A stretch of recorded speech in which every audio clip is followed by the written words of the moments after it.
the secret of health, success, and power. We all remember with what intense delight, as children, we listened to the never-tiring fairy tale. How eagerly we followed the fluctuating fortunes of the good boy or girl, ever protected in the hour of crisis from the evil machinations of the scheming witch, the cruel giant, or the wicked king. And our little hearts never faltered for the fate of the hero or heroine, nor did we doubt their ultimate triumph over all their enemies, for we knew that the fairies were infallible, and that they would never desert those who had consecrated themselves to the good and the true.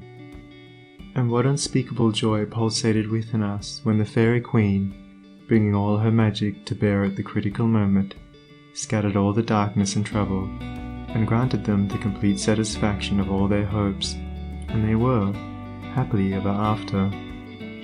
With the accumulating years and an ever-increasing intimacy with the so-called realities of life, our beautiful fairy world became obliterated, and its wonderful inhabitants were relegated, in the archives of memory, to the shadowy and unreal.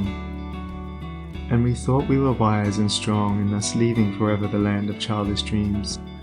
But as we re-become little children in the wondrous world of wisdom, we shall return again to the inspiring dreams of childhood, and find that they are, after all, realities. The fairy folk, so small and nearly always invisible, yet possessed of an all-conquering and magical power, who bestow upon the good health, wealth, and happiness, along with all the gifts of nature in lavish profusion, start again into reality and become immortalized in the soul realm of him who, by growth in wisdom, has entered into a knowledge of the power of thought and the laws which govern the inner world of being. To him the fairies live again as thought people, thought messengers, thought powers working in harmony with the overruling good. And they who, day by day, endeavor to harmonize their hearts with the heart of the supreme good, do in reality acquire true health, wealth, and happiness. There is no protection to compare with goodness, and by goodness I do not mean a mere outward conformity to the rules of morality. I mean pure thought, noble aspiration, unselfish love, and freedom from vainglory.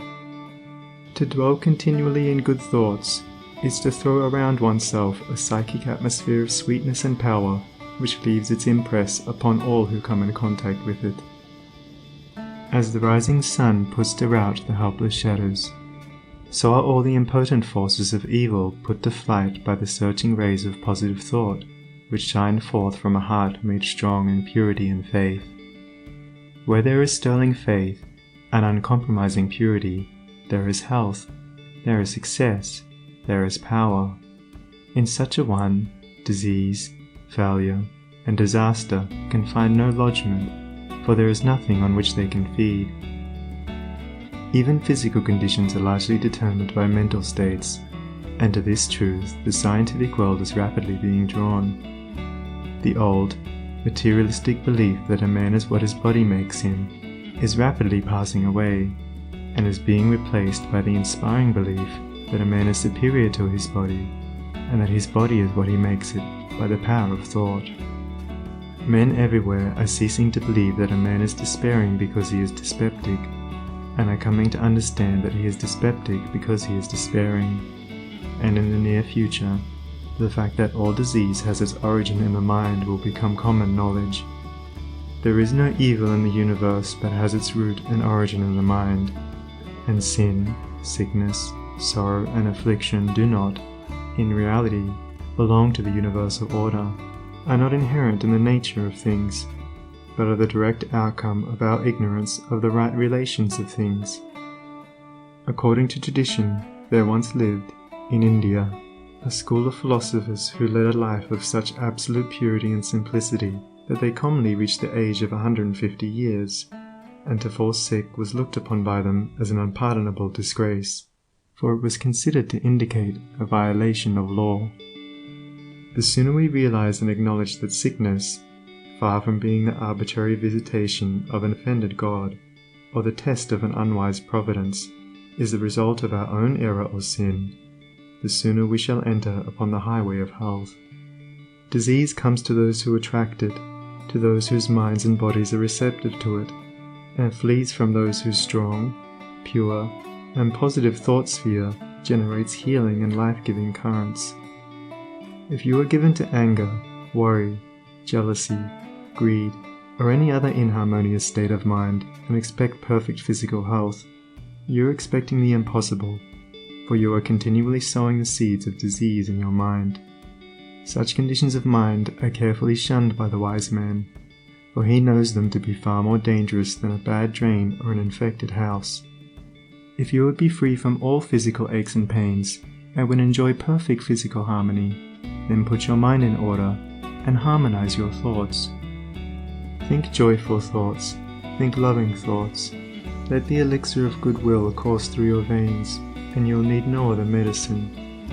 Put away your jealousies, your suspicions, your worries, your hatreds, your selfish indulgences, and you'll put away your dyspepsia, your biliousness, your nervousness and aching joints. If you will persist in clinging to these debilitating and demoralizing habits of mind, and do not complain when your body is laid low with sickness. The following story illustrates the close relation that exists between habits of mind and bodily conditions. A certain man was afflicted with a painful disease, and he tried one physician after another, but all to no purpose. He then visited towns which were famous for their curative waters, and after having bathed in them all, his disease was more painful than ever.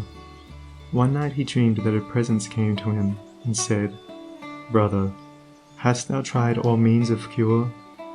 And he replied, "I have tried all." "Nay," said the presence, "come with me, and I will show thee a healing bath which has escaped thy notice." The afflicted man followed, and the presence led him to a clear pool of water, and said, "Plunge thyself in this water, and thou shalt surely recover," and thereupon vanished. The man plunged into the water, and on coming out, lo! his disease had left him, and at the same moment he saw written above the pool the word, "Renounce." Upon waking, the full meaning of his dream flashed across his mind, and looking within he discovered that he had, all along, been a victim to a sinful indulgence, and he vowed that he would renounce it forever.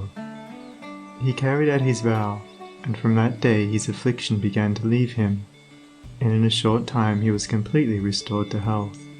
Many people complain that they have broken down through overwork. In the majority of such cases, the breakdown is more frequently the result of foolishly wasted energy.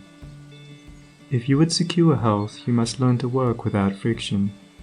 To become anxious or excited, or to worry over needless details, is to invite a breakdown.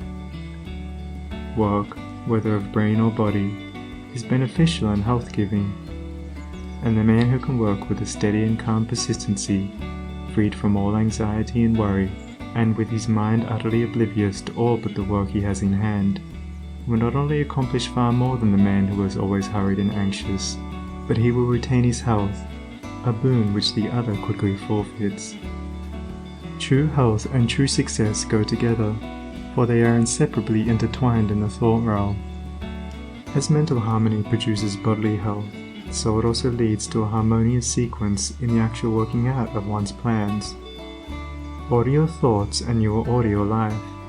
Pour the oil of tranquility upon the turbulent waters of the passions and prejudices, and the tempests of misfortune, howsoever they may threaten, will be powerless to wreck the bark of your soul as it threads its way across the ocean of life. And if that bark be piloted by a cheerful and never-failing faith, its course will be doubly sure, and many perils will pass it by which would otherwise attack it. By the power of faith, every enduring work is accomplished. Faith in the Supreme, faith in the overruling law, faith in your work, and in your power to accomplish that work. Here is the rock upon which you must build if you would achieve, if you would stand and not fall. To follow, under all circumstances, the highest promptings within you, to be always true to the divine self, to rely upon the inward light, the inward voice, and to pursue your purpose with a fearless and restful heart, believing that the future will yield unto you the meat of every thought and effort, knowing that the laws of the universe can never fail, and that your own will come back to you with mathematical exactitude. This is faith, and the living of faith. By the power of such a faith, the dark waters of uncertainty are divided, every mountain of difficulty crumbles away, and the believing soul passes on unharmed. Strive, O reader, to acquire, above everything, the priceless possession of this dauntless faith, for it is the talisman of happiness, of success, of peace, of power, of all that makes life great and superior to suffering. Build upon such a faith, and you build upon the rock of the eternal, and with the materials of the eternal, and the structure that you erect will never be dissolved, for it will transcend all the accumulations of material luxuries and riches, the end of which is dust. Whether you are hurled into the depths of sorrow, or lifted upon the heights of joy, ever retain your hold upon this faith, ever return to it as your rock of refuge, and keep your feet firmly planted upon its immortal and immovable base.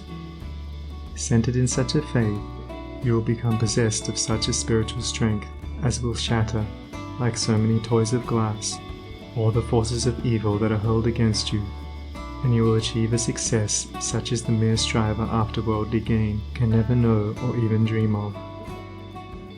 If ye have faith, and doubt not, ye shall not only do this, but if ye shall say unto this mountain, Be thou removed, and be thou cast into the sea, it shall be done. There are those today, men and women tabernacled in flesh and blood, who have realized this faith, who live in it and by it day by day, and who, having put it to the utmost test, have entered into the possession of its glory and peace. Such have sent out the word of command, and the mountains of sorrow and disappointment, of mental weariness and physical pain have passed from them, and have been cast into the sea of oblivion. If you will become possessed of this faith, you will not need to trouble about your success or failure, and success will come. You will not need to become anxious about results, but will work joyfully and peacefully, knowing that right thoughts and right efforts will inevitably bring about right results. I know a lady who has entered into many blissful satisfactions, and recently a friend remarked to her, "Oh, how fortunate you are. You only have to wish for a thing, and it comes to you." And it did, indeed, appear so on the surface, but in reality all the blessedness that has entered into this woman's life is the direct outcome of the inward state of blessedness which she has, throughout life, been cultivating and training toward perfection. Mere wishing brings nothing but disappointment. It is living that tells. The foolish wish and grumble, the wise work and wait, and this woman had worked without and within, but especially within upon heart and soul, and with the invisible hands of the Spirit she had built up, with the precious stones of faith, hope, joy, devotion and love, a fair temple of light, whose glorifying radiance was ever round about her. It beamed in her eye, it shone through her countenance, it vibrated in her voice, and all who came into her presence felt its captivating spell. And as with her, so with you.